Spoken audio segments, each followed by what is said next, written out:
I'm quite hungover. Yeah. Maybe we could actually not see each other. And then had to get a flight because all my trains are cancelled. Everybody, please, humongous hand for Chris and Joe from Fat Dog! So I've got to ask, because your name is brilliant and absurd, how did you come up with the name Fat Dog? And have you had many complaints from the canine community? Canine community love it. They love it? Yeah, they love it. Finally representation for the oversized dogs. Yeah. You know, that's the thing. I mean, fat dogs, they're like... They're like dogs us. too, man. They're funny, Yeah. but they're also a bit sad. Yeah. And I Very think, sad, actually. Yeah, and Yeah. I think that kind of is the same with us. Yeah. We can be quite Funny, funny, but and then sometimes it's quite pathetic and sad. You've put so much into this mad album, Woof. Was there a kind of sense of how you wanted it to sound, or was it let's just throw everything into this and just see how it goes? I mean, I've been like writing the songs for like 4 years, so I kind of knew I wanted them to sound. You said you wanted to make basically dance music / scream into pillow music. Is that still the vibe? Is that very much still where you feel like you're at? I think we're at a different bit now. We've made that first album now. Yeah. We can now do. We can calm.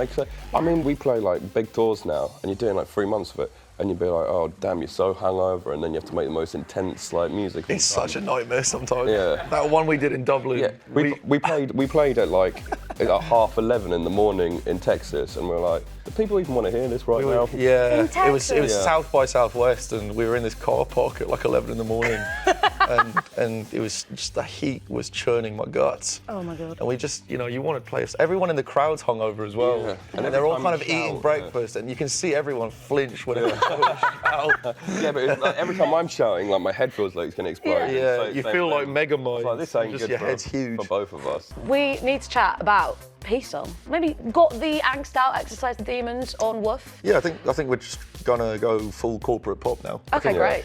It seems Make to that do well. money, I mean, we honey. know some people are doing great off of it, Yeah. so it might be, you know, that'd be nice.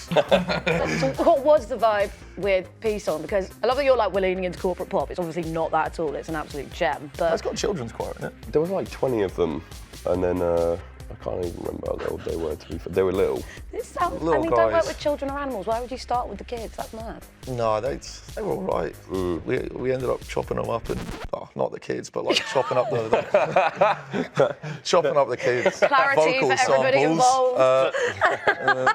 chopping it up and making it sound weird. Guys, this has been a pleasure, but I can't let you leave without asking you, Chris, I've heard that we have something in common Yeah. in terms of when we're in the gig environment, we're at a pub, we're at a party. Apparently, rumour has it, both of our signature dance moves are aquatic themed.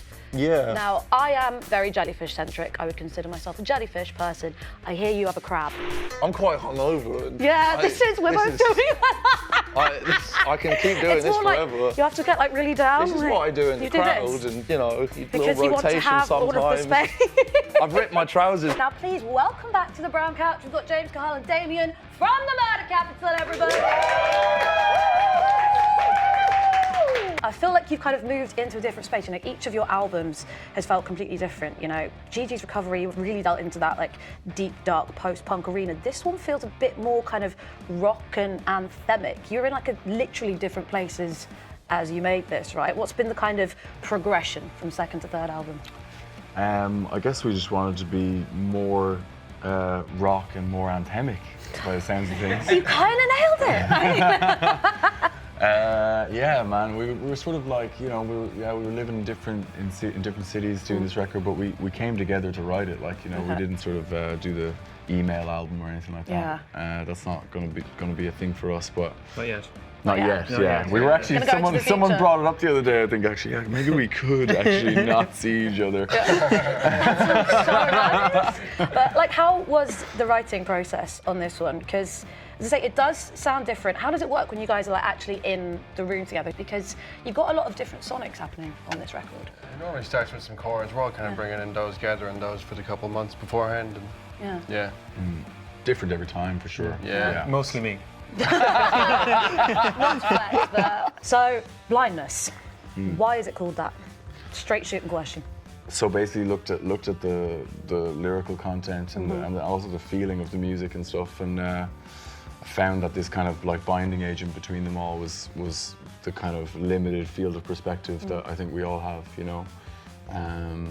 there's love songs, there's songs about introspection, there's moments about addiction and patriotism and the distortion and conflation of patriotism and nationalist ideologies, and there's all these things, and like they seem like, yeah, kind of, once I looked at it all, I was like, okay, this is going to be impossible to give a title to, but in the end...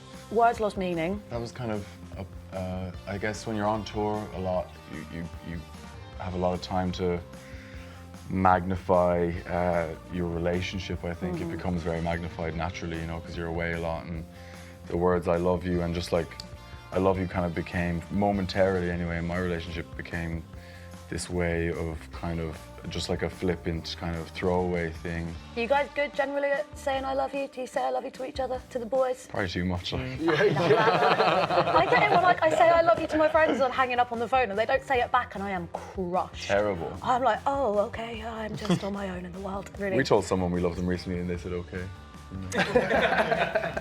That's literally a sick comment. Who was it? Can you say? I can't really listen to their music right now. Oh, it's a musician. Okay, we need to talk about touring with the King of the Vampires, Mr. Nick Cave, and his bad seeds. Yeah, it was good. I have to say they're actually good seeds as well. Oh, that's they're nice. actually really lovely, yeah. Well, you're just constantly like, it's all right. You don't have to be so mean to yourself. They're just great people, man. Yeah. We had lunch, we had dinner. We didn't have breakfast though. It's like because you're all sleeping in too A late. little too intimate, maybe. Is breakfast an intimate meal? Breakfast can be quite an Yeah, intimate he might meal, not I have think. to do that at breakfast.